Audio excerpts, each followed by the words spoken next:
I could feel the chill of the December air before I even stepped out of the rideshare. The driver wished me a happy new year, but my stomach tightened instead of smiling. The Donovan house sat at the end of the cul-de-sac like a trophy lights, strung perfectly across the porch, silver balloons spelling out 2025 swaying in the wind. Inside laughter already leaked through the double-paned windows. Olivia's laughter. My sister's house always sounded like success. Tonight I was just the background noise to her celebration. She had sent me the invitation 2 weeks ago with a handwritten note that read, "Come if you're not too busy job hunting." I had laughed when I read it, but the truth was, I had rehearsed this night in my mind ever since. I didn't know yet that before the countdown hit midnight, every person in that glowing house would fall silent, my father would drop his glass, and my sister's perfect smile would finally break. The wind whipped my coat as I walked up the stone path. From outside I could already hear Olivia's voice directing guests like a conductor, always in control, always admired. I paused before ringing the bell, taking in the sound of jazz music and glasses clinking. 3 years since I left my job at the marketing firm, 3 years since I traded spreadsheets for real people stories, and a paycheck that barely covered rent. To my family, that meant failure. To me, it had meant freedom. The door opened before I touched the bell. "Claire, you made it." Olivia stood framed in golden light, wearing a sequined dress that caught every glimmer. Her lipstick matched the champagne in her hand, sharp, sparkling, expensive. She leaned in for a kiss on the cheek that never quite landed. "Come in, everyone's here already. I was just telling them you might show up this time." I stepped into warmth and noise. The smell of truffle oil, fresh pine, and the faint sweetness of champagne filled the air. People moved like a rehearsed dance, men in dark suits, women in jewel tones. Olivia thrived in moments like this, surrounded by admiration she mistook for affection. My eyes found our parents near the fireplace, Dad in his gray blazer gesturing proudly as he told some story. Mom radiant, as always, laughing politely beside him. When she saw me, her smile softened but didn't reach her eyes. "Claire," she said the syllables, almost formal. "You found the place all right." "It's hard to miss a mansion with a Tesla in front," I said lightly. Olivia twirled her car keys around one finger. Still the same old sense of humor. Her tone was smooth, polished for the audience gathering behind her. A few of her colleagues from the PR firm leaned in curious. "Everyone, this is my sister Claire, the creative one. She's taking a little sabbatical." Laughter rippled soft and cruel. I smiled as if I didn't hear it. 3 years is a long sabbatical, one man murmured, and someone else added, "Must be nice." Mom busied herself rearranging hors d'oeuvre. Dad cleared his throat, not to defend me, but to change the subject. That was always his version of protection avoidance dressed as peacekeeping. I handed my coat to the butler and scanned the room. On the piano, a framed family photo caught my eye, Olivia in cap and gown. Dad's arm around her shoulders, Mom glowing with pride. My own graduation picture wasn't there. I remembered the excuse. "We ran out of space on the shelf." "Drink?" Olivia asked, already pouring. Her bangles chimed as she handed me a flute of champagne. "Don't look so nervous, little sister. It's just family." "Right," I said. "Family." The bubbles bit my tongue as I took a sip. Across the room I spotted Aunt Helen by the window. She raised her glass in a quiet hello, the only person in this house who had never laughed at me. I moved toward her, weaving through clusters of guests. "Still breathing?" she asked softly when I reached her. "Barely." Helen smiled, her gray eyes kind but sharp.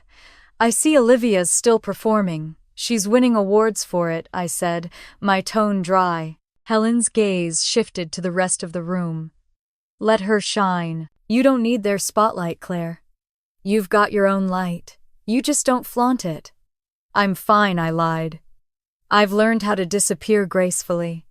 Helen's lips curved into a sad smile. "The quiet ones always make the loudest noise when the time comes."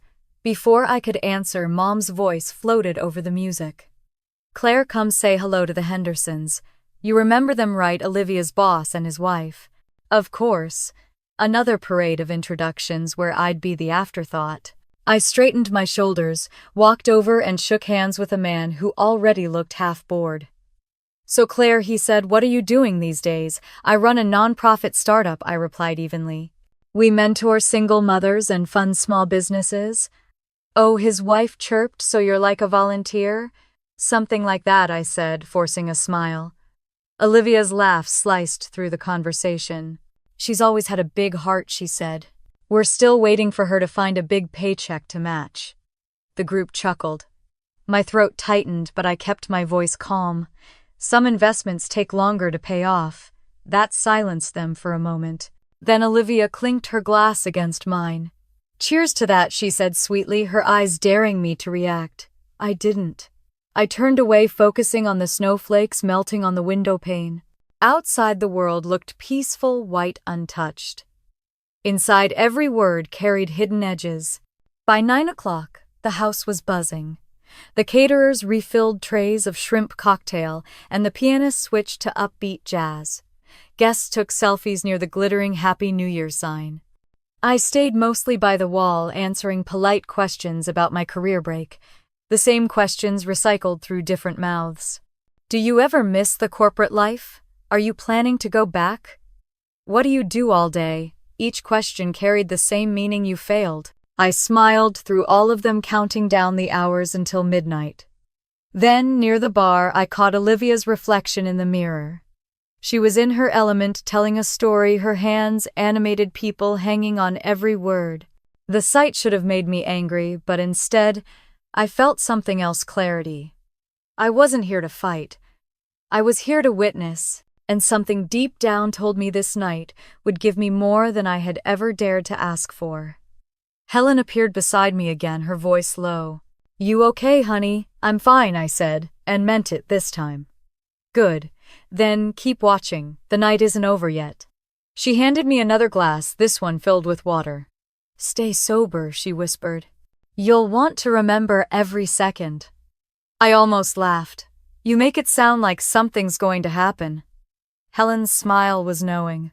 Something always does when truth's been waiting too long. Across the room, Dad raised his glass to Olivia's husband, bragging about her promotion.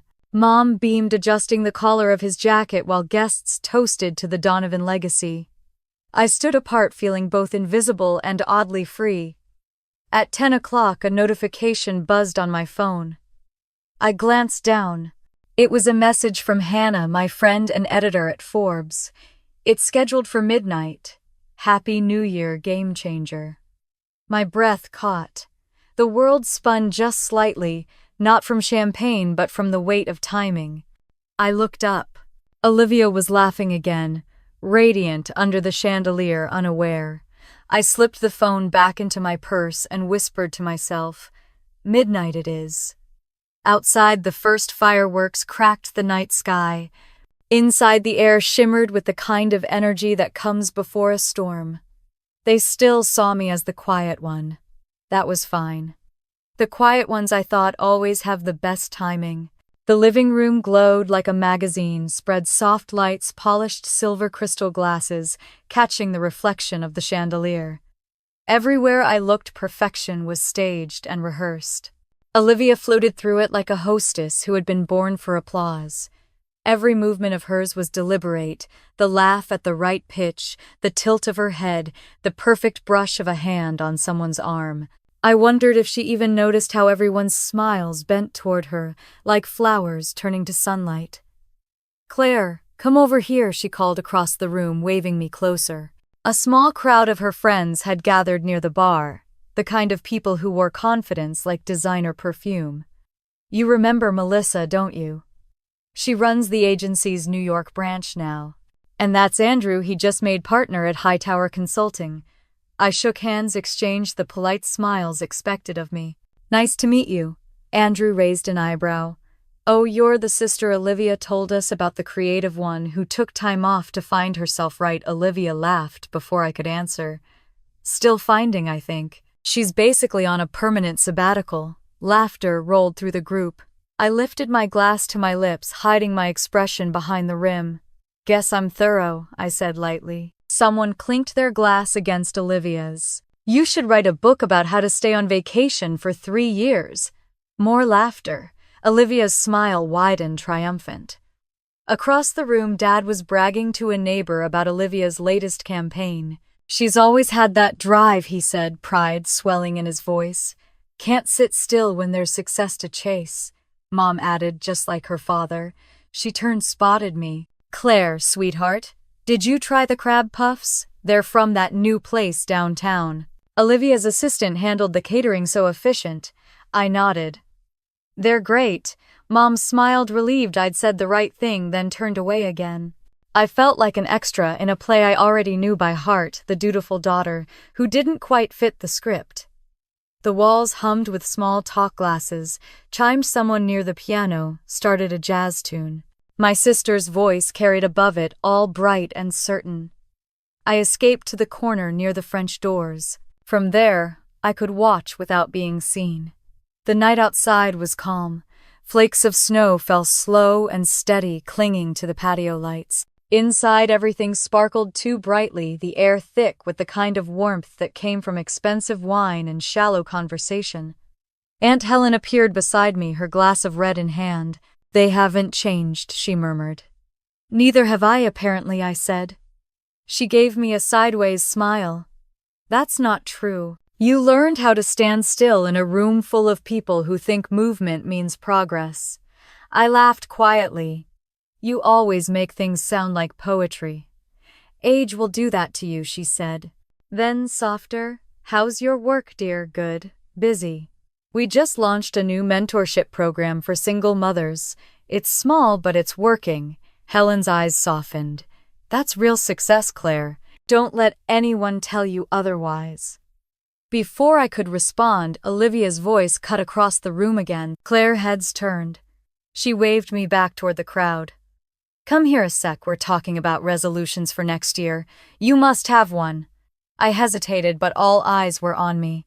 I crossed the room slowly. Mine, Olivia said, flipping her hair back, is to expand the firm's presence in LA and finally take that villa in Cabo for spring break. Her friends clapped as if she'd just announced world peace. Andrew, she asked. I'm aiming for a second Tesla, he said, grinning. Melissa, pay off the beach house. Oh, and maybe fall in love, but only if he has a portfolio. Everyone laughed. Then Olivia turned to me, eyes gleaming. And you, Claire? What's your big plan for the new year? I met her gaze steady. To keep doing what I've been doing. She tilted her head. And what exactly is that? Helping women start small businesses, coaching them to be independent. Olivia's smile was sweet poison. Oh, so, volunteer work. Not exactly. We're building self-sustaining income programs, grants, training, partnerships. Her laughter sliced through my words. I love that. She always talks like she's pitching a TED Talk. The crowd chuckled. Someone whispered, she should be on a podcast. I swallowed my throat tight. Helen's gaze from across the room grounded me. I smiled calm. It's not glamorous, I said, but it's honest. Olivia lifted her champagne. Well, cheers to that. Maybe next year you'll make the Forbes kindness list. The words landed soft but sharp. Even the guests who laughed did it nervously, sensing the cruelty underneath. I just raised my glass. Maybe I will. Her smile faltered for half a second, then recovered. The pianist shifted to an upbeat tune. Conversations resumed. I turned away, exhaling slowly. The night felt longer than it should have. In the dining area, Dad told a story about Olivia's college scholarship. Mom chimed in with how she never worried about her eldest. I wondered if they even noticed how their stories always began and ended with her name. I moved toward the kitchen, needing air. A server brushed past, carrying a tray of champagne flutes. I caught my reflection in the window, calm, composed, a woman playing invisible. The door behind me opened. Ryan stepped in, shaking off the snow from his jacket. Claire, I blinked. Ryan, I didn't know you were invited. Neither did I. My firm works with Olivia's agency sometimes. He gave me a small grin. I saw your name on the guest list and figured the night might be worth it. His voice was low kind. The familiar steadiness in it unclenched something in me. How's the startup, he asked. It's alive, growing. I read about your program online. Impressive stuff. You should talk about it more. I smiled faintly. People here aren't interested in the kind of success that can't be framed. He studied me. Maybe you're wrong. Maybe they just haven't seen the right frame yet. Before I could reply, Olivia's laughter pierced the air again. Ryan, there you are. She swept across the room, placing a manicured hand on his arm. We were just talking about you. You two worked together ages ago, right? Ryan nodded. Yeah. Back when Claire still made everyone in the office look bad by being better prepared. Olivia's laugh sounded brittle. Well, she's had plenty of time to rest since then. Ryan's jaw tightened. Guess rest looks good on her. Olivia blinked, not sure how to read that.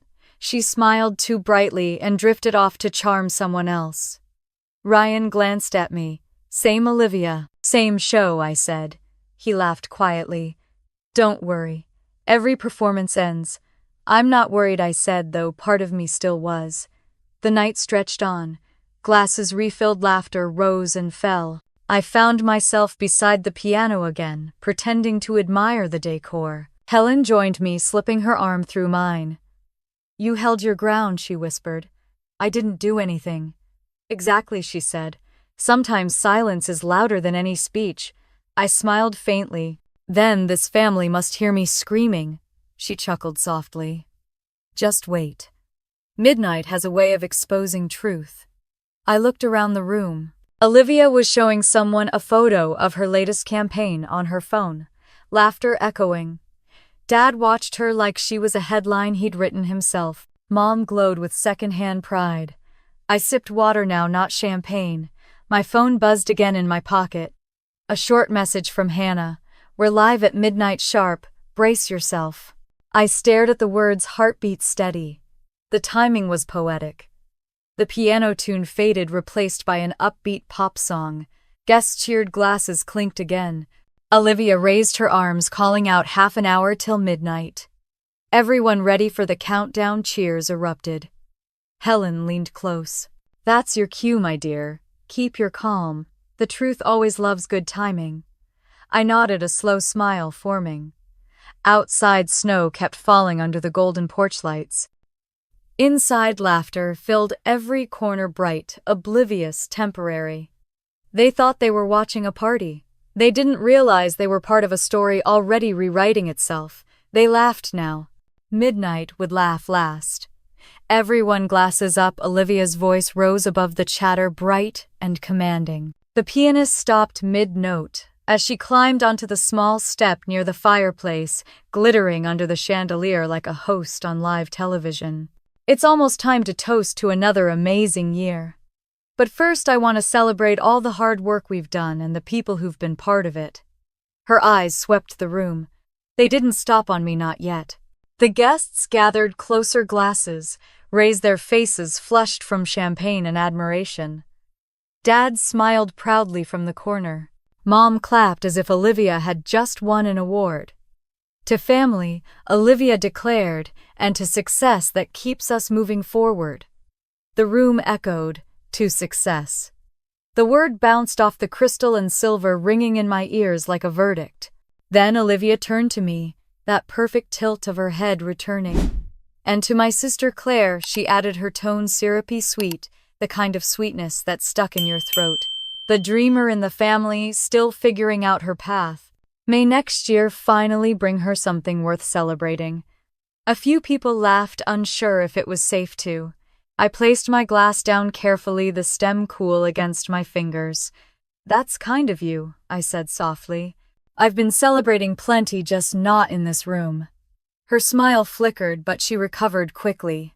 You've always been good at finding silver linings. I just look for what's real, I said. For a moment the silence hummed like static. Then someone broke it with forced laughter. The music resumed. Olivia grinned again, triumphant, as if she had won some invisible point in a game only she understood. I felt Helen's gaze from across the room, calm and steady like an anchor. Olivia wasn't done. She never was. You should have seen her in college, she said to the crowd, voice dripping nostalgia. Always volunteering, always chasing big causes. I told her once she'd make a great nun if she could handle vows of poverty. The laughter this time was louder. I took another sip of champagne, forcing myself to breathe slowly. At least vows come with purpose, I murmured. Olivia blinked. What's that? Nothing, I said. Just happy you remember me at all. Her eyes narrowed slightly, but before she could reply, someone called her name from across the room. The conversation drifted elsewhere, but the tension stayed like perfume you couldn't wash off. I moved toward the kitchen, pretending to refill my glass. My reflection in the dark window looked like a stranger, composed, indifferent, untouchable. 3 years of practice had taught me how to wear calm like armor. Behind me, Mom's voice floated from the dining room. Olivia, that toast was lovely. You always know how to entertain. She really does, Dad added. That stage presence, your clients must adore it. And Claire, Mom asked, her tone lighter, obligatory. You've been busy too, I turned, half expecting pity, half ready for it. Busy enough, I said. We just launched a new program last month. Oh, that's wonderful, Mom said brightly, though she already looked away. It's so nice you have something to keep you occupied. As if my life were a waiting room. Before the sting could settle, a warm voice interrupted. I read about your center, said Ryan, stepping closer. The partnership with the community college. That's big. I blinked. You did? Yeah. A friend of mine volunteers there. She said the work's changing lives. Mom smiled politely, unsure what to do with the compliment that didn't belong to Olivia. That's nice. Olivia appeared beside us, her hand on Ryan's arm. You should hear about her projects, she said with exaggerated sweetness. She's basically running a charity from her kitchen table. So inspiring, right? Ryan looked at her, then at me. Yeah, inspiring that someone's doing something that matters. Olivia froze for half a second before laughing it off. Of course, everything matters if you believe it does, especially when it actually helps people, Ryan said. I wanted to stop him, to tell him it wasn't worth the argument, but part of me didn't. Excuse me, Olivia, said her voice too smooth, and turned away. Ryan exhaled. She's impossible. She's just Olivia, I said. She doesn't mean to be cruel. It's habit. He looked at me like he didn't believe it. You let her off too easy. I have to, I said quietly. It's the only way to survive this house. The band began playing something softer, Sinatra maybe. People paired off near the fireplace, slow dancing under the dim lights. I watched Dad sway with Mom, her laughter muffled against his shoulder. They looked so content, so certain that the world belonged to them. Helen appeared beside me again, her presence like a blanket thrown over cold air. You're holding yourself well, she said softly. I'm trying not to make a scene, I answered. Sometimes dignity is louder than outrage. I glanced toward Olivia. She stood at the center of the room again, basking in the glow of compliments, her diamond earrings catching the light. She looked untouchable, but her reflection in the glass behind her flickered every time the fireworks outside flashed red. I wondered if she knew how fragile her power looked from here. The chatter shifted as a waiter walked in carrying a new tray of champagne. Someone joked about making another toast.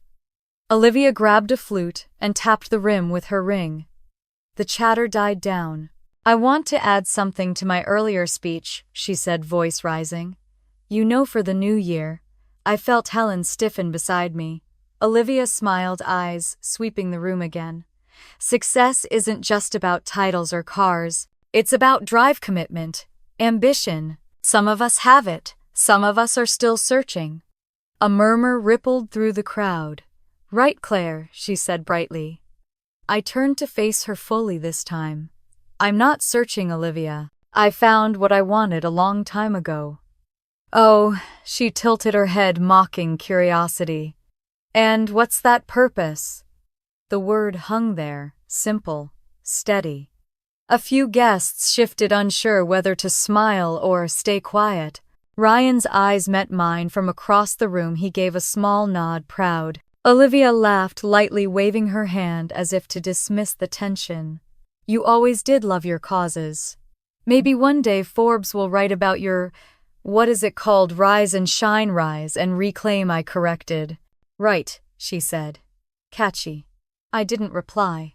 The silence stretched. Someone coughed.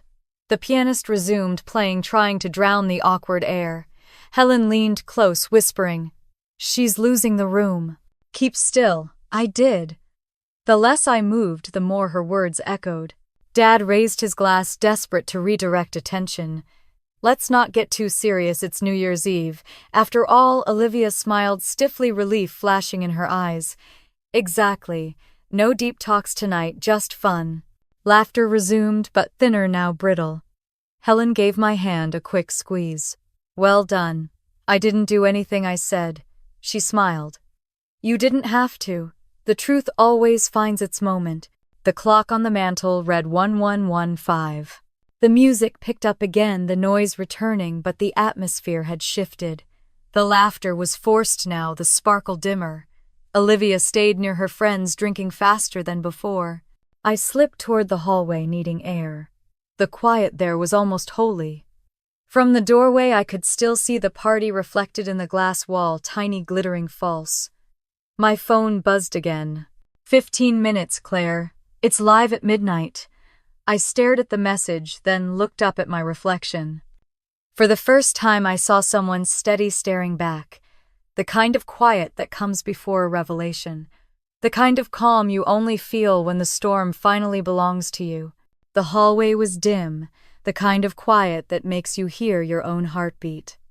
I leaned against the wall, the laughter from the living room muffled behind me, like waves crashing from another world. My fingers were cold around the stem of my glass, condensation running down to my wrist. I had just started to breathe normally again when a soft voice broke through the silence. Thought I'd find you here. I turned. Aunt Helen stood in the doorway, her heels silent against the carpet, holding a cup of tea instead of champagne. Too noisy for me out there, she said, stepping inside. Too many people pretending they like each other. I let out a dry laugh. You've always had a way with honesty. It's the only thing that gets sharper with age. She handed me the cup. Chamomile. You looked like you needed grounding. I wrapped my hands around the warmth. Thanks. I was starting to think I'd forgotten how to breathe in that room. Helen lowered herself into the armchair by the window, sighing softly. Every family has one, the golden child, the peacekeeper, the ghost. I suppose you've had enough practice being the third. I used to think that if I stayed quiet long enough, they'd finally hear me. I stared down at the tea, the steam blurring my reflection. Turns out silence just makes it easier for them to talk over you. Helen studied me, her expression thoughtful. You remind me of myself at your age. I spent years trying to make everyone comfortable. Then one day I realized their comfort was costing me my own. I smiled faintly. I guess some things never change in this family.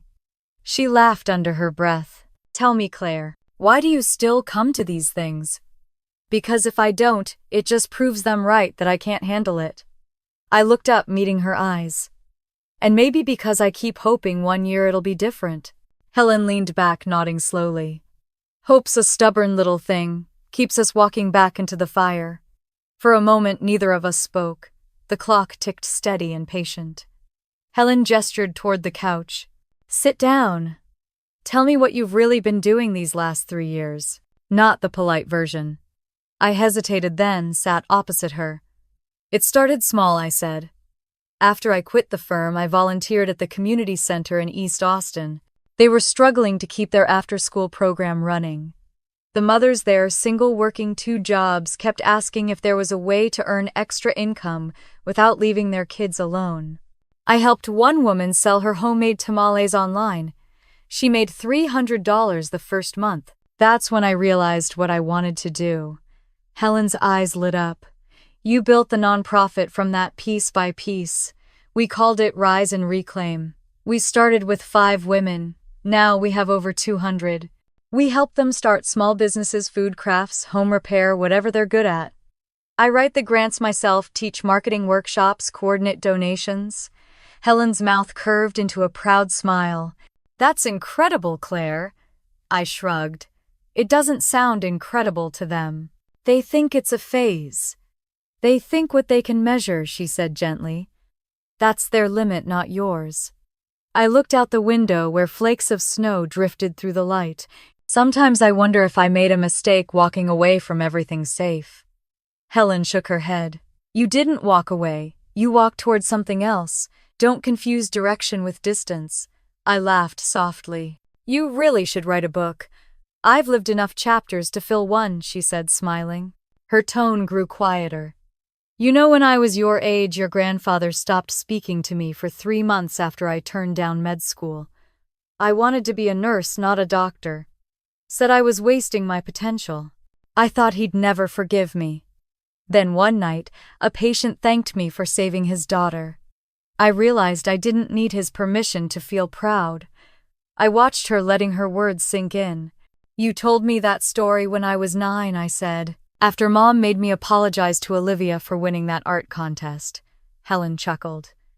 And you still remember? I remember everything that ever made me feel small, I said quietly. It's funny how those memories stay sharper than the good ones. Helen leaned forward, her eyes kind but firm. Then sharpen something else, dear. Remember who you became because of them, not what they took from you. Her words pressed something open inside me. I nodded, swallowing the lump in my throat. You always make things sound simple. It's not simple. It's survival. She reached across the table, squeezing my hand. You've already done the hard part, Claire. You chose yourself. We sat in silence for a moment. Outside, the snow kept falling, thickening into a soft white sheet over the streetlights. Then Helen asked quietly, Do they know about Forbes? I hesitated. No. Hannah told me not to say anything until it went live. She said the cover reveal happens at midnight. Helen's smile deepened. So tonight the whole room will see who you really are. I don't need them to see it, I said.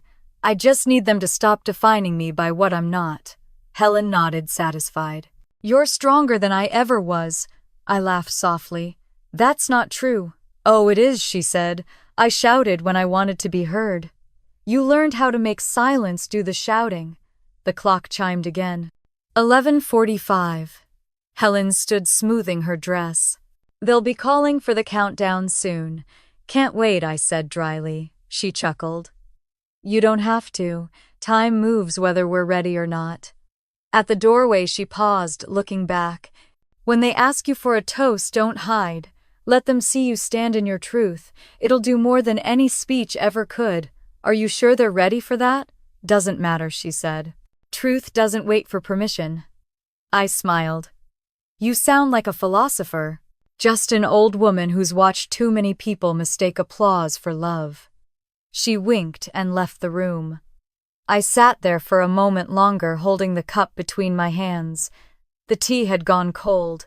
I stood, walked to the window, and watched my reflection blur against the falling snow. Somewhere in the distance, I could hear Olivia's laughter again, bright and hollow. My phone buzzed on the table. 15 minutes till reveal, Hannah had written. Ready, I typed back, ready enough.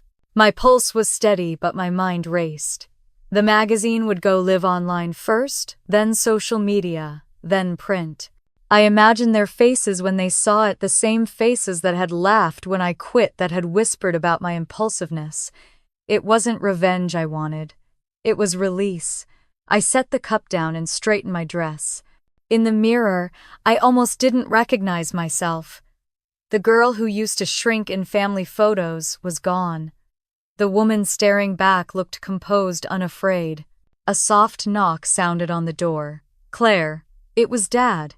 I hesitated before opening it. Hey. He looked uncomfortable, rubbing the back of his neck. Everything all right, I'm fine. He nodded slowly. Your sister? She means well, you know. Does she?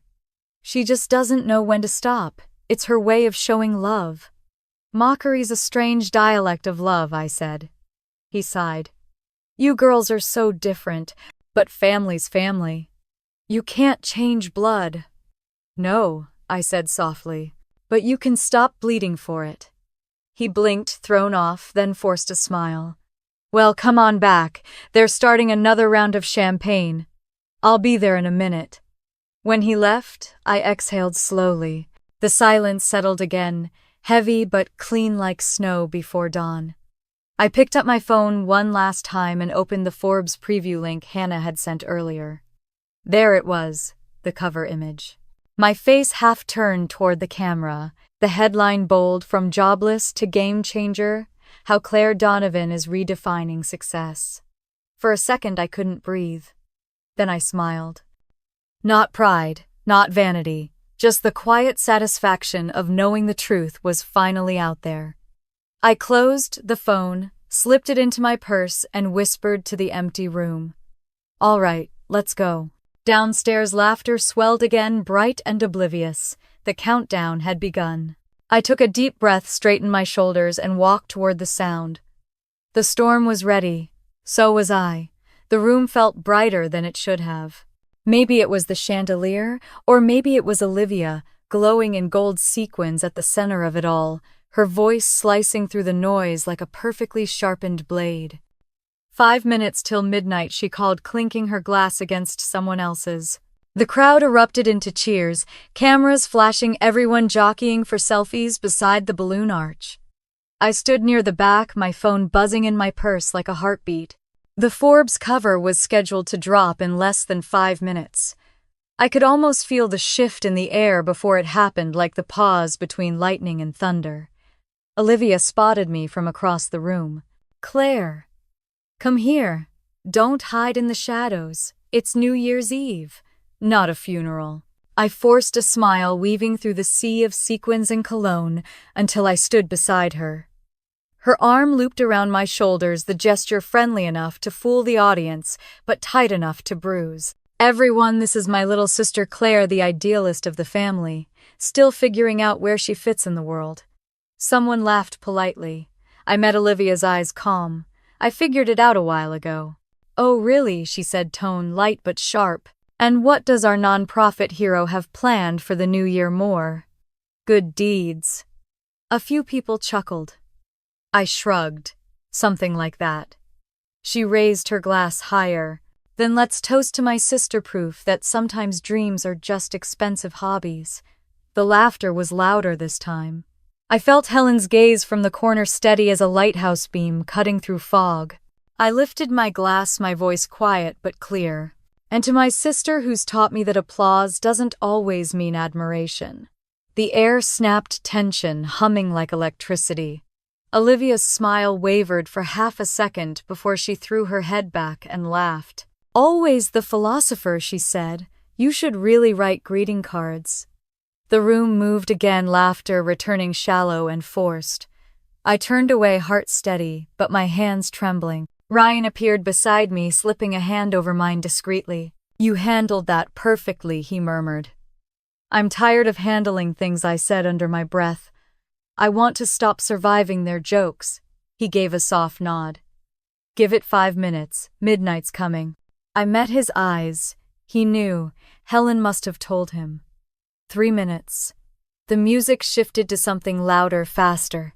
People counted down too early, shouting and laughing, clinking glasses. Olivia turned back toward the crowd, raising her champagne again. To family, to success, to the ones who make us proud. Her eyes slid toward me, and the ones who keep trying. Something in the room cracked, subtle like glass under too much pressure. The laughter didn't land the same way. Some of the guests exchanged glances, unsure whether to laugh or stay quiet. Mom's voice floated from the back, anxious and bright. Let's all get ready. Everyone together for the countdown. I looked around the room. Every face glowed with the same mixture of champagne and pretense. They saw Olivia as perfect, ambitious, golden, unshakable. They saw me as the footnote. For years I had accepted that. Tonight I didn't have to. 2 minutes. Helen slipped to my side, her voice low. Whatever happens, stay calm. I nodded. My pulse was steady. Olivia glanced at the clock. Almost time, she called. Claire, you should make a wish. Maybe this year will be your year. She didn't mean it kindly. I smiled. Maybe it already is. 1 minute. Ryan's phone buzzed. He looked down then up at me, a ghost of a smile playing on his lips. It's live! 30 seconds, Olivia shouted, holding her glass high. The crowd joined in, voices blending into a roar. 29, 28. I didn't count. I looked around instead, the glittering lights, the silver dresses, my father laughing too loudly, my mother pretending not to notice. For once, I wasn't angry. I was done fighting ghosts. 10, Olivia's voice rose above them all. 9, 8, 7. My phone buzzed again. Notifications flooded in, mentions, tags, alerts. The first one glowed brighter than the rest. Forbes, the game changer behind Rise and Reclaim. Claire Donovan's revolution for women in business. 6-5. I lifted my glass slowly. 4, Ryan whispered. Look. 3, 2, Happy New Year. The room exploded in cheers and confetti horns blaring, everyone hugging, champagne spilling onto the floor. And then, wait. A man near the bar squinted at his phone. Is that someone else? Shouted. Holy Claire, that's you? Heads turned. The music faltered. One by one, screens lit up like fireflies. My name flashed across them all. The same headline. The same photo. My face smiling from the cover of Forbes. For a second, the room was silent, frozen mid-celebration. Olivia turned toward me, confusion knitting her brow. What? Is this? Helen's glass clinked softly as she set it down. It's called recognition, dear. The noise outside, the fireworks, the cheers kept going, but inside the Donovan house time stopped. Someone gasped. Oh my God, she's on the Forbes cover. Another voice. Wait, that's Claire. Olivia's phone slipped slightly in her hand. She stared at the screen, blinking hard. The photo was unmistakable, me standing outside the community center, surrounded by women holding their first business licenses. My father's voice broke through the quiet rough around the edges. Claire, I looked at him calm. Yeah, Dad, that's me. Mom's hand flew to her mouth. Her eyes glistened not just with shock, but something else, pride and regret tangled together. When Olivia's voice came out small, unfamiliar. I didn't know. I know, I said softly. The silence that followed was louder than any laughter that had filled the house before. Someone near the piano whispered. She was just on the news last week helping those small business owners in Houston. My company shared the article. Another guest showed his screen to the others. Look, it's trending number Claire Donovan number Rise and Reclaim. Olivia stumbled back a half step, her smile flickering like a candle in wind. You never told us. I met her eyes. You never asked. The words landed like the final note of a song that had been waiting to resolve for years. Ryan moved closer, but I didn't need saving. I stood perfectly still, the air around me buzzing with the weight of realization. Mom whispered, Oh, Claire. Dad's hand dropped to his side. The champagne glass he'd been holding slipped shattering against the floor. The sound cracked through the silence. No one moved.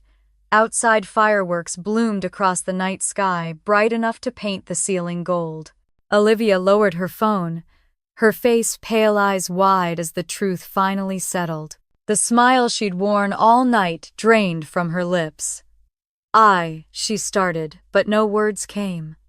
I stepped closer, just enough for her to hear me. You spent years telling me I was behind. Turns out I was just building something you couldn't see. Her throat worked as she swallowed. Claire, I said gently. Tonight's not for apologies. I looked around the room. Every guest's gaze was fixed on me now. The invisible girl at every family party had become the headline they couldn't look away from. Helen's eyes met mine, shining. There it is, she whispered. Olivia stared at me, her hand still trembling, her voice barely audible. I don't understand how. It's simple, I said. I stopped trying to prove my worth to people who needed me small to feel tall. The crowd stayed frozen, the sound of the fireworks seeping through the glass windows like distant applause. For the first time in my life, I didn't need to say another word. The silence spoke for me.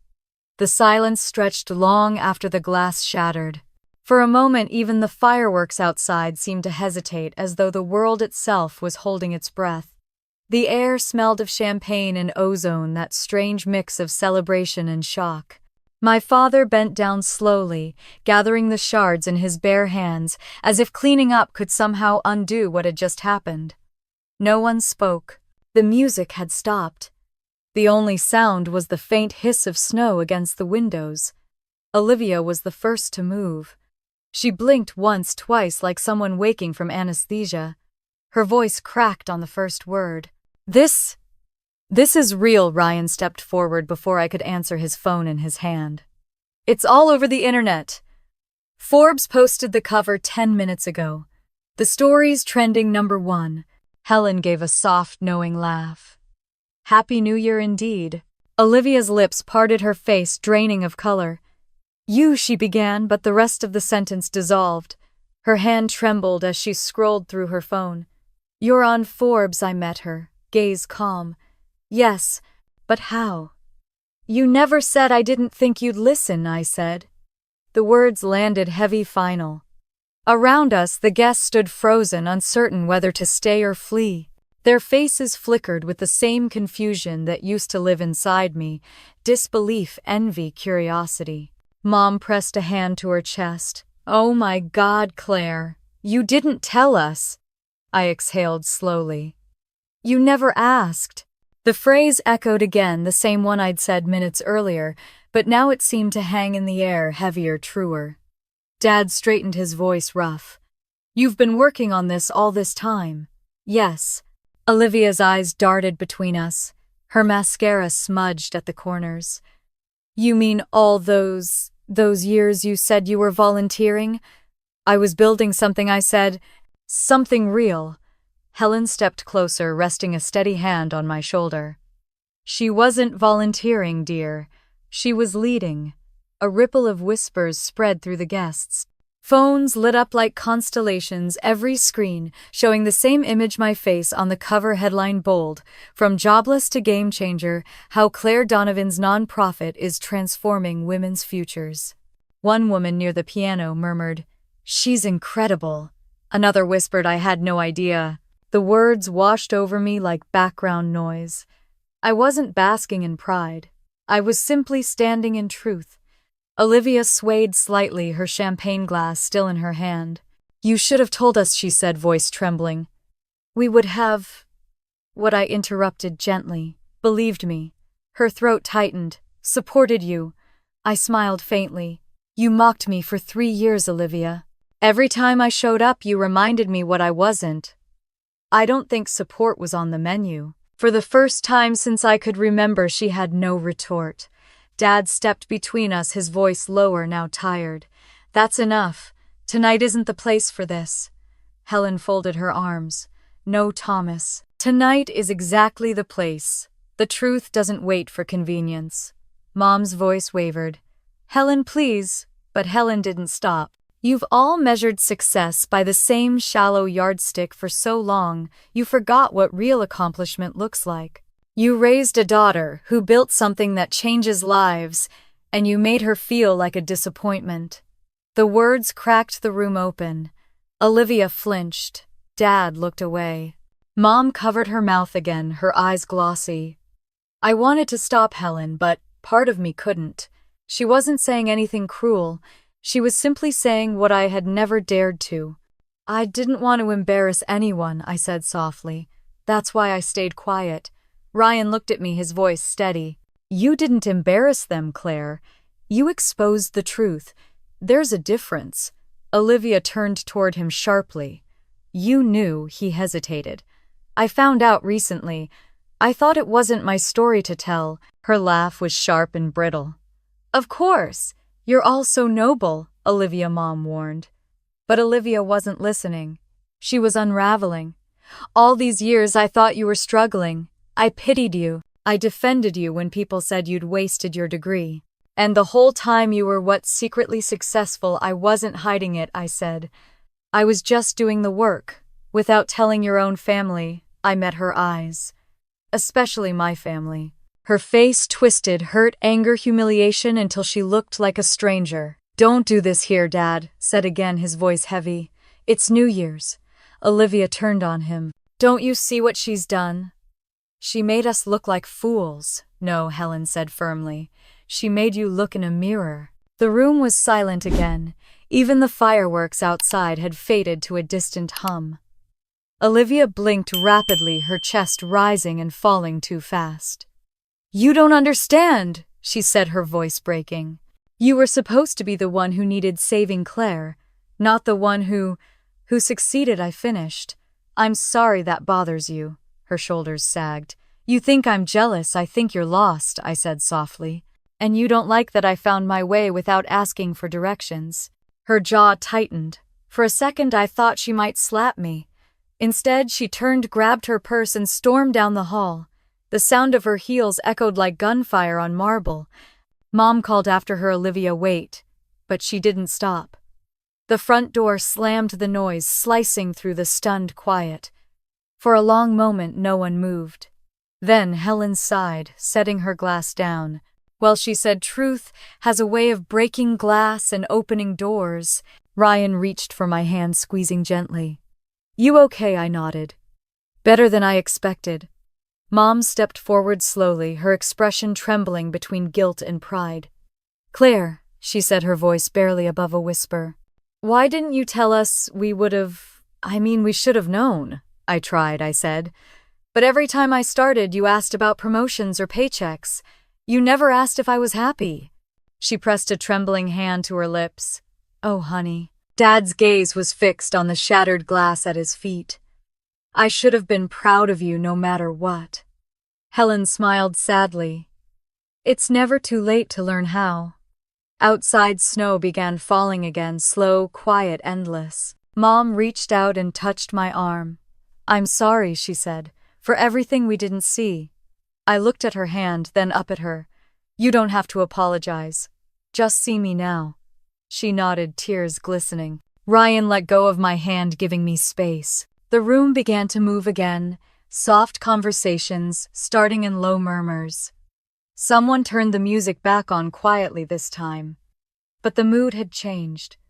It wasn't celebration anymore, it was reflection. Helen slipped an arm through mine. "You handled that with grace," she murmured. "I don't feel graceful," I admitted. "You don't have to feel it," she said. "You just have to be it." I exhaled, feeling the adrenaline finally leave my body. "I should check on Olivia," I said. "She needs time," Helen replied. "Let her sit with the silence. It's louder than any lesson you could teach." Through the window, I could see her car's headlights cutting through the snow as she pulled out of the driveway. The taillights disappeared down the hill, swallowed by the dark. I turned back toward the room, toward my parents, the guests still whispering, and Helen's quiet, knowing eyes. The storm had passed, but the air was still charged. The night had split something open, and no one here would ever see the same way again. I glanced at the clock. It was 12:30. A new year had begun, and for the first time in my life, I felt exactly where I was meant to be. "Happy New Year," I whispered to myself, and the words finally felt true. The music had stopped again.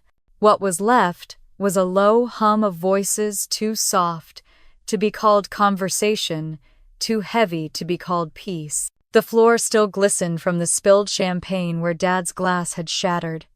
I stared at it for a long time, the light catching on each shard like the remains of something sacred that couldn't be put back together. No one knew what to say.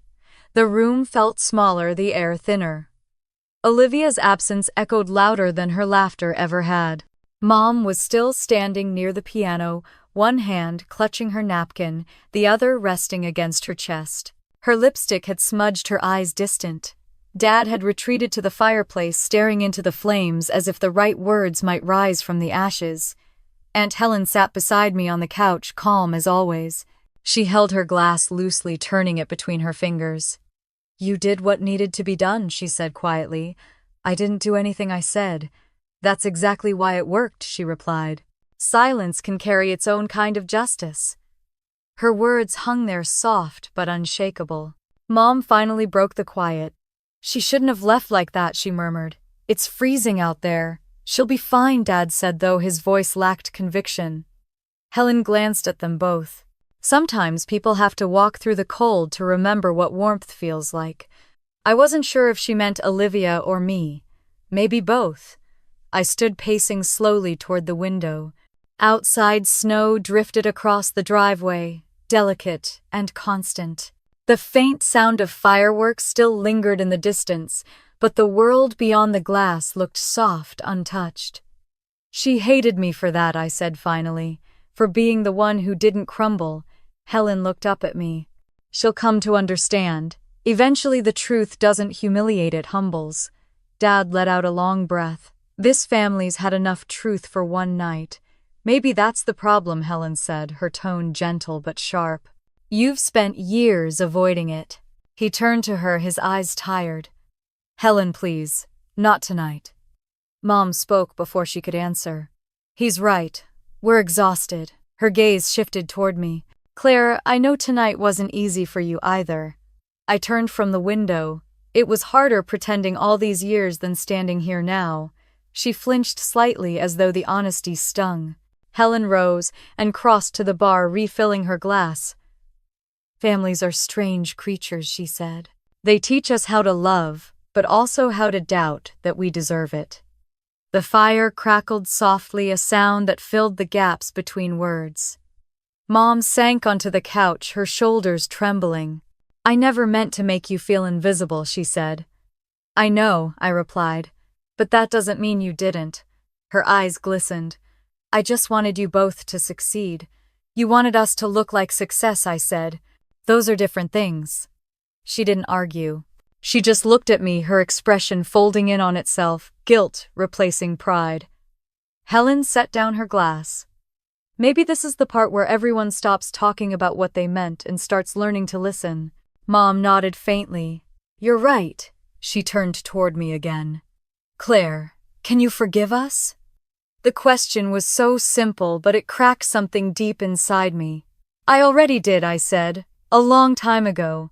Dad spoke from the fireplace without turning around. Then why does it still hurt? Because forgiveness doesn't erase what happened, I said. It just lets us stop bleeding from it. Helen gave me a small, approving smile. You've always had a poet's heart. I'm just tired, I said quietly. Tired of feeling like the problem. She walked over and put a hand on my shoulder. You're not the problem, dear. You're the mirror. Behind us, Mom sniffed softly, dabbing her eyes with her napkin. The door creaked open. Olivia stood there, snowflakes melting in her hair, her mascara streaked but her posture straight. The cold followed her in like a ghost. Everyone turned. I shouldn't have left, she said. Her voice was rough, almost unrecognizable. I just needed a minute. Dad exhaled. Come sit down. She shook her head. No, I need to say something first. Her eyes found mine. I was cruel tonight. I said nothing. I've been cruel for a long time, she continued, and I told myself it was just teasing, that it was harmless, but it wasn't. Her voice cracked. It was easier to make you small than to admit I envied you. You were brave enough to walk away. I stayed because I was afraid to lose what people thought of me. The confession rippled through the room like a gust of wind. Mom whispered Olivia, but Olivia lifted a hand. Let me finish. She looked at me again.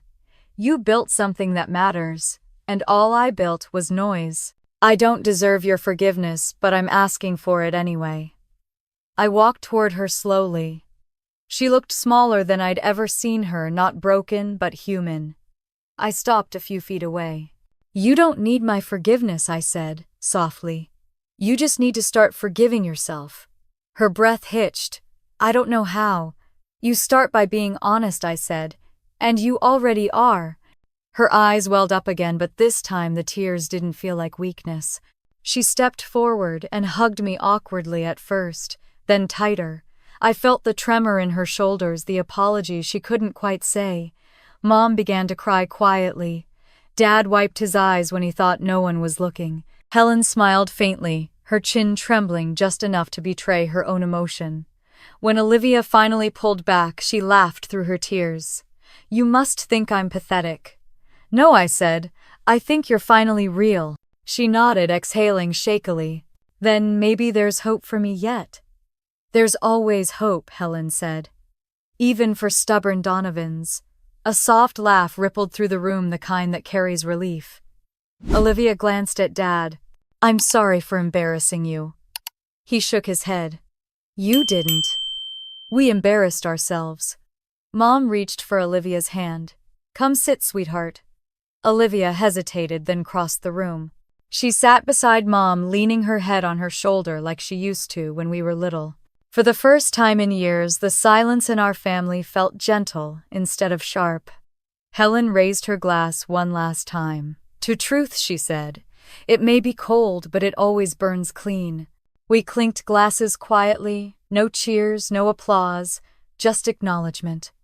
I looked around the room, the flickering firelight on my parents' faces, Olivia's head resting against Mom's shoulder, Helen smiling into her wine. The scene didn't look perfect, but it finally looked honest. Outside, the snow had slowed, flakes drifting lazily under the streetlights. Olivia looked up, her voice soft. Do you think we'll ever be okay again? I met her eyes. We already are, we just needed to see it. She nodded, wiping her face.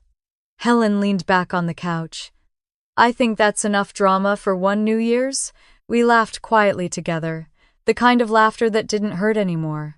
The night stretched on, gentle and unhurried. The fire dimmed, the snow settled, and for the first time in forever, the Donovan house felt like a place I could breathe in. When I finally rose to leave, Mom stood and hugged me. I'm proud of you, she whispered. Truly. I smiled against her shoulder. That's all I ever wanted to hear. Olivia walked me to the door. She hesitated, then squeezed my hand. Thank you, she said. For what? For letting me fall apart without gloating. I smiled. It's not revenge if it ends with healing. She let out a shaky laugh. You always were the better one. No, I said, just the quieter one. The cold air met me at the door, sharp but clean. I stepped outside and looked back once through the window. Inside, the lights were warm, the people softer. It wasn't a perfect ending, but it was enough. And maybe enough was what peace was supposed to feel like. The morning after was quieter than I expected. Snow still blanketed the yard, and the world outside the Donovan house looked like someone had pressed pause on everything. Inside, the remnants of the party clung to the air, empty glasses, gold confetti, the faint smell of perfume and exhaustion. I stood by the kitchen window with a cup of coffee, watching the sunlight touch the icicles along the roof. It was the first dawn of the new year, and for once it didn't feel heavy. Behind me, the house stirred. I heard the low murmur of my mother's voice, then the sound of the kettle whistling. Olivia appeared in the doorway, wrapped in a blanket, her face pale and bare of makeup. For a moment, she just stood there, unsure if she was allowed to speak. Coffee's fresh, I said without turning. There's more in the pot. She crossed the room slowly, her steps cautious, as if approaching a wild animal that might bolt. She poured herself a cup, then leaned against the counter across from me. I didn't sleep much, she said. Me neither. The silence stretched between us, not cold anymore, just unfamiliar. I wanted to thank you, she said finally, for not humiliating me last night. I turned toward her. That was never my goal. She looked down into her cup, her fingers tight around it. I said awful things to you. Yes, I said softly. You did. Her eyes lifted to mine. I don't even know why. You've never done anything to deserve it. You wanted to win, I said. That's how we were raised, to think love was a competition. Her mouth trembled into something that wasn't quite a smile. And you finally won. I shook my head. No one won, Olivia. We just stopped playing. She swallowed hard. That's the problem. I don't know who I am without the game. Before I could answer, Mom entered the kitchen wearing her robe, her hair slightly mussed from sleep. She froze when she saw us, as if unsure whether peace was still possible. Morning, I said. She smiled weakly. Morning, sweetheart. Olivia. Morning, Olivia murmured. Mom glanced between us, then busied herself with the toaster, the safe choreography of normalcy. Breakfast, sure, I said. She nodded, grateful for the small word, and began cracking eggs into a pan. Olivia took a seat at the kitchen table. The light from the window fell across her face, making her look younger, almost like the sister I remembered from years ago before the walls between us hardened. "Mom," Olivia said quietly, "I owe you an apology too." Mom paused, spatula midair. "For what? For letting you think I was perfect." Mom blinked. "You didn't make us think that." "Yes, I did," Olivia said. "I fed off it. I let it define me. And when Claire didn't fit into that picture, I made her feel small so I could stay big." The sound of the eggs sizzling filled the silence that followed. Mom set the spatula down and turned. Her eyes shone. "Oh, sweetheart." Olivia shook her head. "Don't sweetheart me, Mom. I need you to hear me. I've been so obsessed with proving I was worth loving that I forgot how to love anyone else." Mom covered her mouth with her hand. "I never wanted that for you." "I know," Olivia whispered. "But it happened anyway." I looked away, giving them space. The sunlight hit the window panes, scattering tiny flecks of gold across the counter. After a long moment, Mom crossed to Olivia and wrapped her in her arms. "I'm proud of you," she said, her voice trembling. "Both of you. You're different, but you're both mine." Olivia's shoulders shook against her. "I'm sorry, Mom." "I know," Mom whispered. "Me too." I sipped my coffee, the lump in my throat rising like something uninvited. Helen appeared in the doorway, leaning on the frame, her smile soft but knowing. "Well, it looks like I can retire from family therapy," she said. We laughed, a quiet, fragile laugh, but real. Helen stepped into the kitchen, her silver hair gleaming in the morning light. "I told you truth was cold, but it burns clean." Mom smiled at her. "You were right as usual." "Of course I was," Helen said, taking a seat. "Now pass me a plate before I fade away from emotional labor." We all laughed again, louder this time. The tension finally cracked into something tender. Olivia looked at me. "Are we okay?" I nodded. "We're getting there." She nodded back, relief softening her face. "Good. Because I think I need you. Not as much as you think," I said gently. "But maybe that's a start." Helen lifted her coffee mug. "To new starts, then. And to the quiet kind of revenge, the kind that ends with forgiveness." We clinked mugs instead of glasses. The sound was softer, truer. After breakfast, I slipped outside for air. The snow crunched beneath my boots, crisp and clean. The sky had cleared, the sun turning everything to silver. From here, the house looked smaller, humbler. Smoke curled lazily from the chimney. I stood on the porch, letting the cold sting my cheeks. Ryan's car pulled into the driveway, tires whispering on the snow. He stepped out, bundled in a coat, 2 cups of coffee in his hands. "Morning, hero," he said, handing one to me. I smiled. "Morning. You didn't have to come. I wanted to make sure you survived the fallout." "I did," I said. "Barely." He studied me for a second. "You don't look like someone who barely made it. I feel like someone who finally stopped running." He nodded, a faint smile tugging at his lips. "That's a good look on you." I took a sip of the coffee. "So what's next for you?" "For all of it," I said. "The story's out. Everyone's talking. I don't want this to turn into a circus." Ryan shrugged. "Then you stay exactly who you've been. Let the noise pass. People will move on. What stays is the work." "That's the plan," I said quietly. He leaned against the railing beside me. "You know, the thing about karma is it doesn't always hit hard. Sometimes it just rearranges the balance." "Last night felt like both," I said, smiling faintly. He chuckled. "Fair." For a while we stood in silence, watching the sun melt the snow on the trees. "You going back to the city soon?" he asked. "Tomorrow," I said. "The team's waiting. We have 2 new programs launching this month." He nodded approvingly. "Back to saving the world. Something like that." He hesitated, then said, "You ever think maybe it's time to let someone save you too?" I turned to him. "Is that an offer?" He smiled, not denying it. "Just a thought." We both laughed, the sound carrying through the cold morning air. The front door opened behind us. Olivia stepped out, still in her blanket, her hair a mess, but her smile easy. "You two look like an ad for forgiveness," she called. I grinned. You should try it. It's free. She laughed, tugging the blanket tighter around her. Maybe I will. Helen's voice called from inside. If anyone's planning a sequel to last night, I'm not staying for it. Ryan laughed.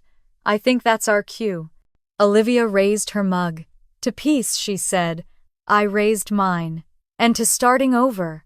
We stood there for a moment, the three of us watching the sunlight break through the clouds, soft and golden. It wasn't dramatic. It wasn't cinematic. But it was real. For the first time, our family didn't feel like a competition or a performance. It felt like a beginning. And as the snow melted slowly on the railing beside me, I realized that sometimes justice didn't arrive in storms. Sometimes it arrived as quiet as morning light, steady, warm, and enough to start again. The world woke up faster than I did. By the time I checked, my phone notifications had stacked like falling dominoes. Mentions, messages, interviews. The Forbes cover had done its job. My inbox was full of people I hadn't heard from in years, suddenly remembering my name. I sat on the edge of the guest bed, hair still damp from the shower, staring at the glowing screen. Every few seconds, another ping. Congratulations, you're amazing. We'd love to feature you in our newsletter. It should have felt good. It didn't. The noise was too loud for what I wanted to be a quiet morning. I turned off the sound and set the phone face down on the quilt. Downstairs, the smell of toast and cinnamon drifted through the air. I found Helen already at the kitchen table reading the morning paper with her reading glasses halfway down her nose. You're famous now, she said without looking up. Or at least the kind of famous that comes with email spam. Apparently, I said, pouring coffee. It's a lot. She folded the paper, finally meeting my eyes. It's the price of truth when it's shiny enough for headlines. People love a redemption arc. I didn't plan an arc, I said. I just wanted to build something real. Helen smiled. And you did. That's the irony of quiet work. It's only invisible until the world decides it's worth clapping for. Mom entered the kitchen next, holding her phone like it was made of glass. Claire, she said softly, your picture's everywhere. Even the local news ran the story this morning. I nodded. I saw. She hesitated before continuing. Your father's been sitting on the porch for an hour. I think he's still trying to process everything. Maybe I'll go talk to him, I said. When I stepped outside, the air was sharp and cold. The sky was a clear blue sunlight bouncing off the snow like scattered diamonds. Dad sat in his usual chair, wrapped in a thick sweater, staring at the yard without really seeing it. Morning, I said. He didn't turn right away. Morning. I took the seat beside him.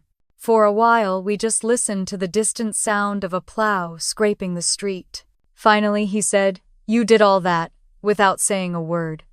I smiled faintly. I said plenty. No one was listening. He sighed, rubbing his temples. I was proud of you last night, and ashamed of myself in the same breath. You don't need to be. Yes, I do, he said. I raised you to believe that success was the same as stability, that a steady paycheck meant safety. I thought I was protecting you. But I see now I was teaching you fear. I looked down at my hands, the steam from my mug curling upward like smoke. You taught me to work hard. That wasn't wrong. I just learned to work hard at something different. He nodded slowly. I know. And I'm glad you did. For a moment, the silence between us felt peaceful. Then he cleared his throat. Your mother and I. We talked after you went to bed.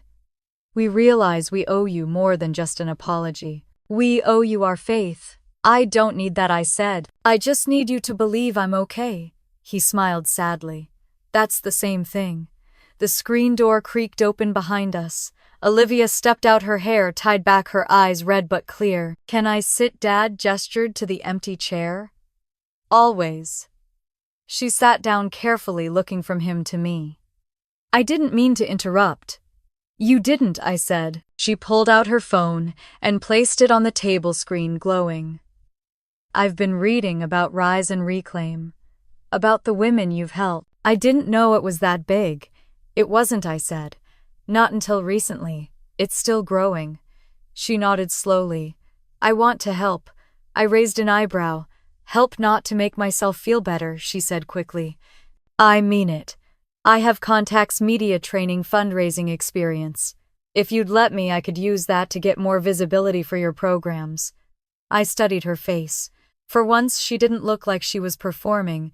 She looked stripped down, honest. I'll think about it, I said.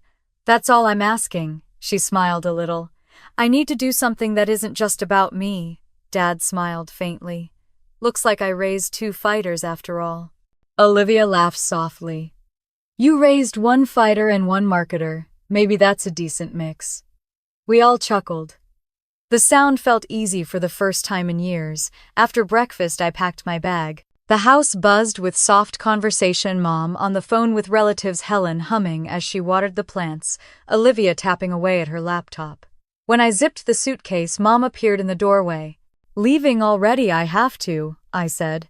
The center's waiting. We have a meeting about expanding to Houston. She nodded, though her smile faltered. You'll come back. Of course. Maybe next time I'll bring the team. She laughed quietly. I'd like that. She walked over and straightened the collar of my coat like she used to when I was a kid. Drive safe. All right, I will. Dad appeared behind her holding a small brown envelope. Here, he said. I frowned. What's this? He pressed it into my hand. Just something your grandfather left behind. I found it last week. He used to write notes whenever he saw something he was proud of. I think you should have it. Inside was a faded piece of paper with his handwriting. Pride isn't what you feel when others notice you. It's what you feel when you notice yourself doing what's right. My throat tightened. Thank you, I whispered. He nodded, his eyes glistening. Helen met me at the door with a travel mug. Tea for the road, she said. Chamomile. Don't argue. I smiled. You really are magic. I prefer the term seasoned witch, she said, grinning. Now go remind the world what quiet strength looks like. Outside, the snow had begun to melt, the air warmer than it should have been for January. I loaded my suitcase into the car. Olivia followed me to the driveway. I meant what I said, she told me. If you ever need help media PR damage control, call me. I will, I said. But only if you promise one thing. What? That you do something for yourself first. Something that doesn't need applause. She looked at me for a long moment, then nodded. Deal. We hugged, and this time it felt easy. As I pulled out of the driveway, they stood together at the door, Mom waving Dad's arm around her shoulders. Helen leaning against the railing, Olivia smiling faintly. For once, the house behind me didn't feel like a battlefield. It felt like a beginning. The drive back to Austin was long but peaceful. Miles of snow-dusted highway stretched ahead, sunlight flashing through the trees. I turned on the radio halfway through the trip, and the announcer's voice filled the car. In national news this morning, local nonprofit founder Claire Donovan's story continues to inspire. After her surprise feature in Forbes, donations to Rise and Reclaim have tripled overnight. Communities across Texas are calling her work a quiet revolution. I smiled to myself. A quiet revolution. That sounded right. When I reached the city, I didn't go home first. I drove straight to the community center. The parking lot was already full, the building alive with movement. As soon as I stepped inside, Maria, one of the first women we'd helped, ran over and hugged me. You did it, she said. They're talking about you everywhere. I laughed, overwhelmed. We did it, Maria, all of us. She stepped back, eyes shining. You gave us a reason to believe in ourselves again. I looked around at the crowded room, the laughter, the energy, the smell of coffee and hope. No, I said quietly. You gave me one. Ryan appeared in the doorway, a clipboard in hand. The media's calling again, he said. You want me to tell them you're too busy saving the world? Tell them I'm busy living in it, I said. He grinned. Good answer. I walked through the center, watching the women teaching classes, children drawing on the whiteboard, volunteers sorting donations. Every sound, every face felt like home. As the afternoon sun poured through the windows, I paused by the mural we'd painted last year, a rising phoenix in shades of red and gold. Someone had added a new line beneath it in fresh paint, Rise quietly. Change everything. I traced the letters with my fingertips and smiled. The noise outside could fade, the world could scroll past, but this was what would last, and for the first time I didn't need anyone to see it. I already knew it was enough. The center smelled like coffee and fresh paint. Sunlight poured through the tall windows, bouncing off the mural on the far wall, the phoenix that had become our emblem. By the time I arrived that morning, the space was already alive. Women moved between tables carrying folders, notebooks, laptops. Laughter mixed with the clicking of keyboards. It was everything I had once dreamed of and never believed I would see. Claire Maria called, waving from the back. She was wearing an apron dusted with flour, her cheeks flushed with pride. The new batch of women from the East Side program just got here. You have to meet them. I followed her into the classroom where 5 women sat in a semicircle, notebooks, open eyes, bright and nervous. They reminded me of how it all began, just a handful of mothers around a borrowed table trying to make something out of scraps and hope. Welcome, I said, smiling. This place started with a single tamale recipe and a second-hand printer. Now look at it. You're not students here. You're builders. This is yours too. They nodded, the weight of possibility dawning slowly across their faces. Maria grinned. You always make them believe they can do anything. I looked around at the bright faces, the growing shelves of handmade products, the whiteboard filled with business plans. Because they can, I said. Later that morning, I met with the staff in the conference room, our biggest yet, with a long oak table donated by a local carpentry class we'd helped fund. Ryan stood by the projector, flipping through slides about new partnerships. 2 corporations want to sponsor next quarter's initiative, he said, and there's a grant proposal from the city waiting for your approval. That's great, I said, though part of me hesitated. What's the catch? Ryan smirked. Always suspicious. Always careful, I corrected. What do they want in return? He sighed. Brand exposure. They want their logos on all marketing materials. Empowered by Collins and Rowe. That sort of thing. I felt my jaw tighten. We're not a billboard, Ryan nodded. I told them that, but their funding would cover 2 new mentorship programs. Around the table, the younger staff exchanged uncertain looks. One spoke up. It could help us grow faster. More visibility means more donors. I leaned back thinking. The same argument I'd heard 100 times in the corporate world. Visibility, efficiency, growth, all synonyms for control. Here's the problem, I said. The minute our work becomes a marketing campaign, it stops being about the women we serve. The room went quiet. Ryan studied me for a moment, then smiled faintly. So we stick to who we are. Exactly. Maria, who had slipped into the meeting halfway through, nodded firmly. The only name that belongs on these walls is Rise and Reclaim. The group murmured in agreement, and I felt a quiet pride settle in my chest. It wasn't about rejection, it was about boundaries. When the meeting ended, I lingered at the window watching the city outside buzz with mid-morning life. Across the street, a food truck run by one of our first graduates had a line wrapped around the corner. I smiled. That was success. Not magazine covers or sponsorships, just women standing on their own 2 feet. Thinking too loud again, Ryan said behind me. I'm trying to remember what this felt like before everyone cared, I said. He handed me a folder. That's the price of doing something good, people notice. I looked up at him. And when they notice, they try to own it. He grinned. Not if you don't let them, I laughed softly. You make it sound simple. It's not, he said, his tone quiet, but neither was getting here. For a moment we just stood there, sunlight spilling across the floor between us. There was something in the silence, familiar, steady, almost tender. I didn't name it, I just let it be. By noon, the center was busier than ever. Volunteers carried boxes of donations. Kids ran through the hallways, their laughter echoing off the walls. Someone had set up a speaker playing soft music, and Maria was handing out muffins like a proud general feeding her troops. One of the reporters who had been trying to reach me appeared at the door. Miss Donovan, she asked. Can I have 5 minutes for an interview? I hesitated. You'll get a better story from them, I said, nodding toward the women at work. But people want your story, she insisted. They already have it, I said. Now it's time they hear everyone else's. The reporter looked uncertain but eventually smiled. You're not like other founders. That's the point, I said, and turned back to help a volunteer unload boxes. An hour later, as the crowd thinned, Maria handed me a small gift bag.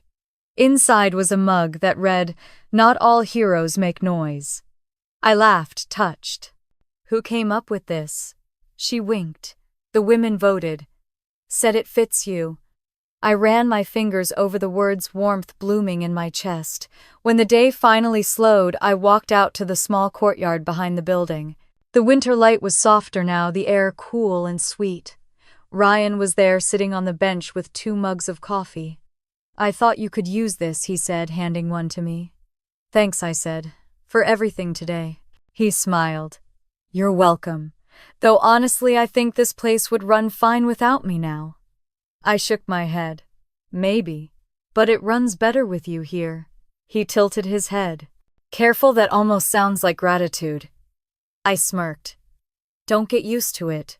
We sat in companionable silence for a while. After a moment, he said, There's something else. You've been invited to speak at the Global Women in Business Summit next month. They want you to headline the opening session. I blinked. You're kidding. Nope. Forbes recommended you. I groaned softly. I don't want to be a symbol. He chuckled. Too late. You already are. I took a sip of coffee, letting the steam warm my face. If I do it, it'll be on my terms. I'm not talking about fame or money. I'll talk about quiet work, invisible strength, the kind that doesn't fit on magazine covers. He nodded. Then that's exactly what they need to hear. I looked at him, sunlight catching the lines at the corners of his eyes. You always know how to make it sound like I'm not insane. I'd never say that, he said with a grin. You're just persistent. Persistent gets things done. Persistent changes the world, he said softly. For a moment, the hum of the city faded, and all I heard was the quiet rhythm of the wind, the laughter still echoing faintly from inside, and my own heartbeat steadying again. When the sky began to dim, I stood. Come on, I said. We have more to plan. Ryan followed, grabbing his coat. You mean you have more to plan? I'm just the guy making sure the world doesn't explode while you do it. I smiled as we walked back toward the building, the lights glowing through the windows like small fires of purpose. As I reached for the door, I paused. Inside, Maria was teaching someone how to bake, the scent of cinnamon spilling into the hallway. A child was coloring under one of the tables. The laughter, the warmth, the life, it was all still there. Do you ever miss the noise? Ryan asked quietly behind me. I looked back at him. No. I think the silence suits me. And with that, I stepped inside the door, closing gently behind us. The hum of the center wrapped around me again, steady, alive, endless. For the first time in years, I didn't feel like I had something to prove. I felt like I had finally arrived where I was meant to be.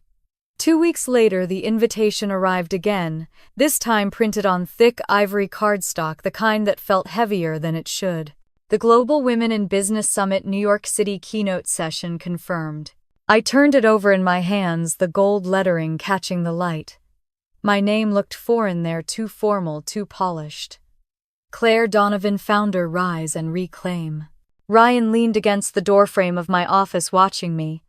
You going to do it? I said I might, I replied, still staring at the card. He crossed his arms. That was 2 weeks ago. Might doesn't fill a stage. I'm not afraid of stages, I said.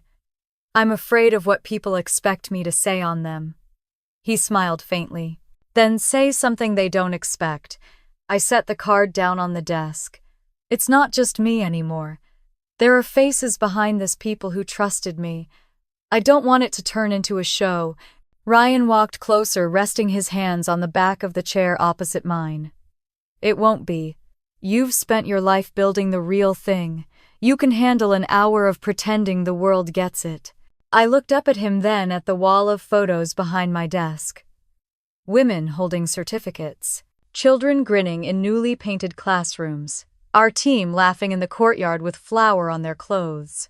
This was my truth. All right, I said finally, but I'm not doing makeup tutorials and slogans. If I go, it's going to be about work. About the unseen stuff that actually changes lives. Ryan grinned. That's the Claire Donovan speech I'd pay to hear. By the time we landed in New York, the city was already humming with the conference buzz banners, hanging on lampposts, posters with the summit logo plastered across digital screens. It felt surreal. I'd come here once years ago for a job interview that never led anywhere. Now my face was on a display outside the hotel. The night before my speech, I couldn't sleep. The city lights spilled across the hotel room like restless ghosts. I sat by the window watching the yellow cabs move below, tiny as toys. My phone buzzed once, a message from Olivia. Don't hold back tomorrow. The world needs to hear the part they never see. I smiled.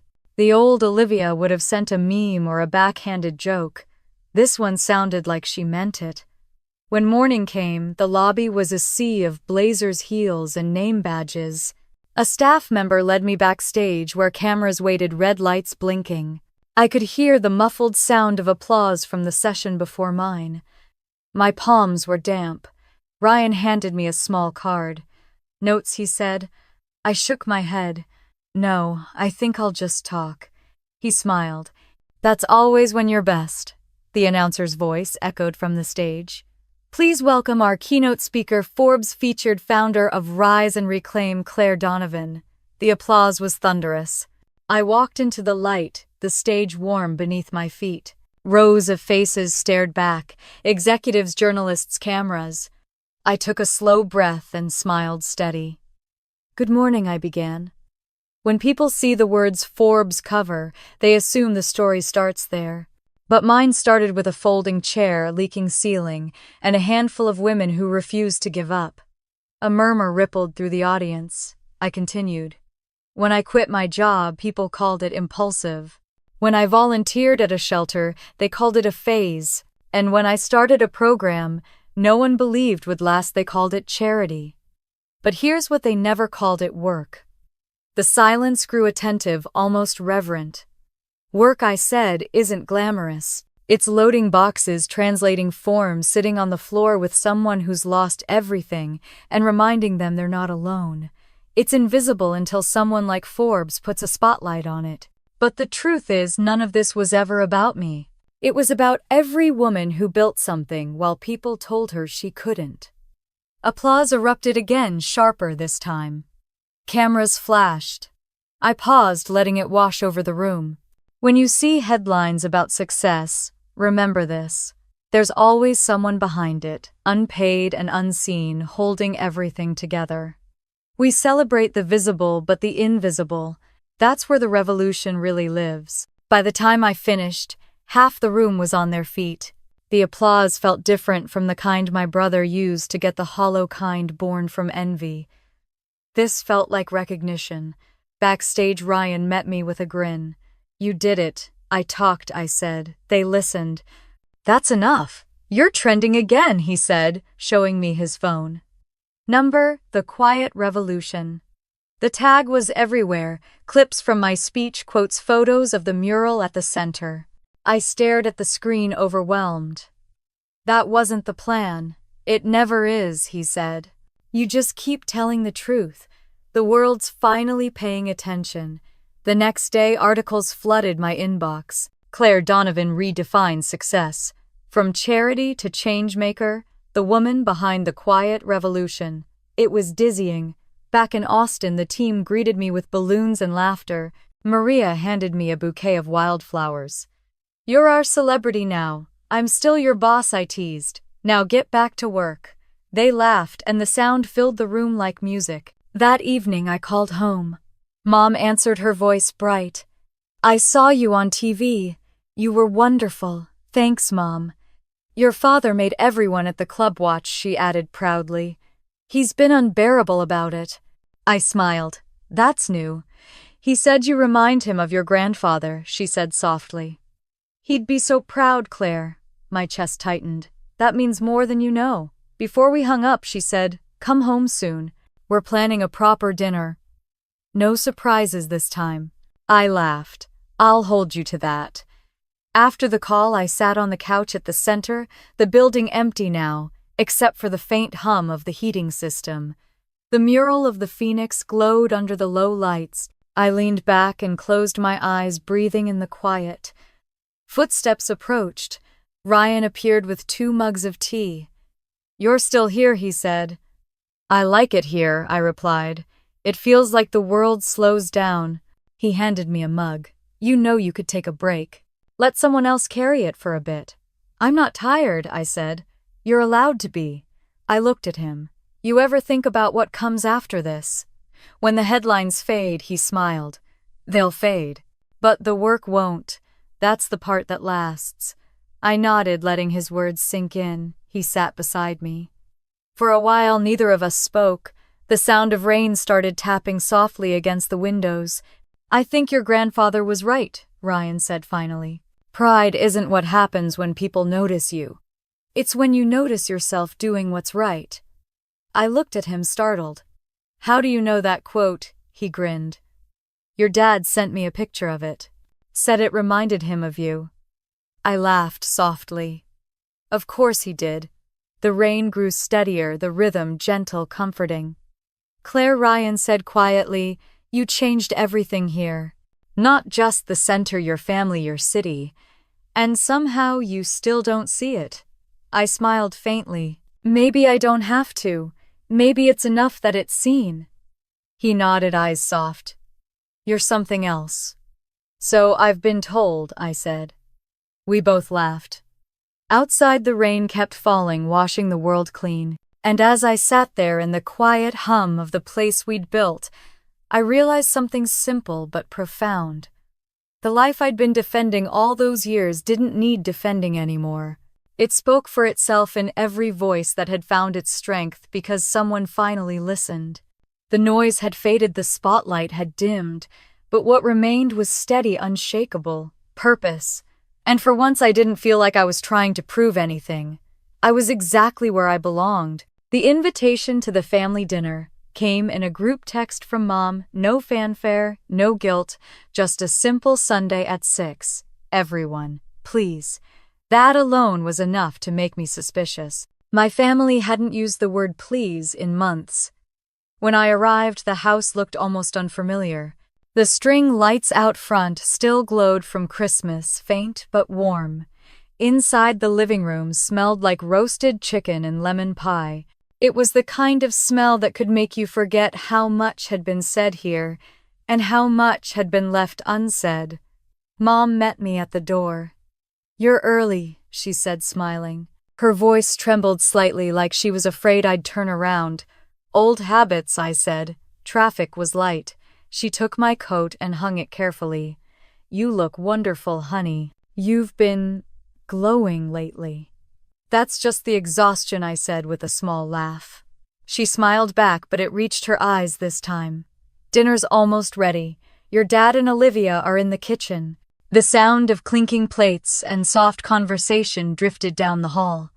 When I walked in, Dad was carving the chicken with military precision while Olivia stood beside him, arranging salads on plates. She looked up when she saw me. "Claire." Her tone was different now, tentative but genuine. "You came." "I said I would," I said, pulling out a chair. "You think I'd miss a free meal?" Dad chuckled, and the sound felt like a bridge being rebuilt. "You two finally sound like sisters again." Olivia rolled her eyes. "Give us 10 minutes, Dad." Mom carried in the pie, her face flushed from the oven's heat. "I think we've all had enough drama for one holiday, don't you?" I smiled. "I'll drink to that." Dinner was surprisingly easy. The conversation flowed soft, and ordinary work, updates, news from old neighbors, the weather. It was the kind of evening I used to dream about and never thought possible again. Every so often, Olivia met my eyes and smiled like we were sharing a secret only sisters could understand. When we finished, Mom poured coffee while Olivia cleared the dishes. Dad turned to me. "Your speech," he said. "We watched it again last week." "Oh God, please don't tell me you've memorized it," I teased. He smiled faintly. No. But I remember one part. You said, the invisible work is where the revolution lives. That stuck with me. I nodded. It's true. The big moments only matter because of what happens quietly before them. He looked thoughtful. I wish I'd understood that sooner. Mom joined in setting the coffee cups down. We both do. She hesitated. You know, after your grandfather passed, I found his old letters. He used to write to the paper sometimes about the small things he thought mattered. He believed stories could fix people. I smiled. Maybe that's where I got it. Maybe, she said softly. But you made it bigger. You made it real. The compliment caught me off guard. For years, every conversation with my mother had been a test to measurement. This wasn't. It was simple, and that made it more powerful. Olivia came back wiping her hands on a towel. Mom's right, she said. You didn't just build a program. You built a movement. I've been talking to my PR team about helping you launch a new campaign. I raised an eyebrow.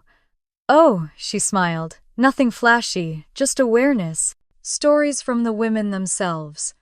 I figured I owe the universe a little good PR karma. I laughed. You're serious. Dead serious, she said. I already talked to Ryan. Of course you did, I said, shaking my head. Dad chuckled. Looks like we've got a family business again. Just a different kind. Mom lifted her cup. To new beginnings. We raised our glasses. For once, it didn't feel forced. Later that night, after the table was cleared and the pie was half gone, I found myself on the back porch. The winter air was sharp, the sky clear. The old oak tree in the yard still had strings of gold lights tangled in its branches. They swayed gently in the breeze, flickering like the last remnants of Christmas. Olivia joined me, a blanket draped around her shoulders. Mom's probably crying over the dishes, she said softly. She does that when she's happy, I replied. She does that when she feels everything, Olivia said. I think we all do now. I looked at her. You've changed, she smiled. So have you. For a long moment we stood there in silence, just the sound of the wind and the faint hum of the heater from inside. I'm proud of you, Claire, she said quietly. And I'm proud of us. We survived, whatever that was. I laughed under my breath. It was a lot. Yeah, she said, but we're here.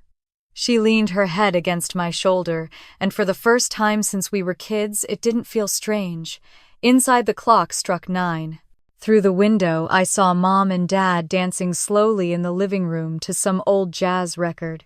It was the kind of image that didn't belong to our family before, but somehow did now.